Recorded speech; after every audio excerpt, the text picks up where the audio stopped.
Қоқыстың көптігі, тазалықтың жоқтығы. Соңғы уақытта Қаскелең қаласы бойынша күл қоқыстың уақытылы жиналмай жатқаны анық байқалады. Оған не себеп? Бұл мәселе алдағы уақытта қалай шешілмек? Осы сауалдардың жауабын білу мақсатында Қарасай аудандық тұрғын үй коммуналдық шаруашылығы және тұрғын үй инспекциясы бөлімінің басшысы, яғни осы салаға жауапты Салауат Қазиевпен арнайы тілдестік.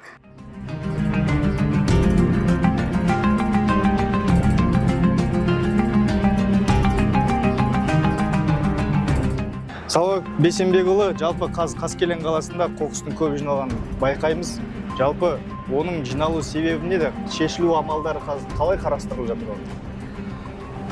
Бүгінгі күні Қаскелең қаласы бойынша өте көп мөлшерде күл қоқыс шығарылды.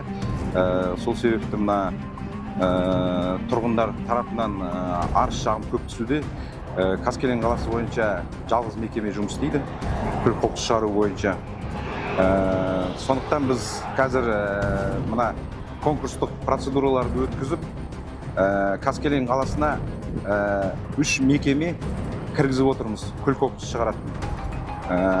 Қаскелең қаласын 3 бөлікке бөліп тастадық. Шығыс бөлігі, сосын оңтүстік батыс бөлігі, сосын солтүстік батыс бөлігі қылып. Енді 3 мекеменің жаңағы жұмыс тәжірибесі өте мол.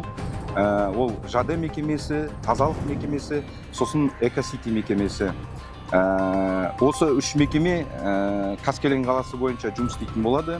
Әрбір абоненттен жаңағы келісім шартқа отырып, бұдан былай Қаскелең қаласының жаңағы күл қоқыс шығару жұмыстары дұрысталатын болады деп ойлаймын. Енді ол мекемелер қай уақыттан бастап қызметіне кіріседі?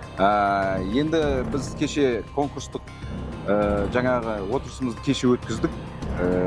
3 мекеме, алдында айтқанда 3 мекеме анықталды. 19 тамыз күнінен бастап олар Қаскелең қаласы бойынша жұмыстарына кірісетін болады. Жаңағы аталған мекемелердің жұмысын ары қарай әкімшілік тарапынан, ЖКХ бөлімі жағынан тарапынан өзіміз қадағалайтын боламыз. Рахмет.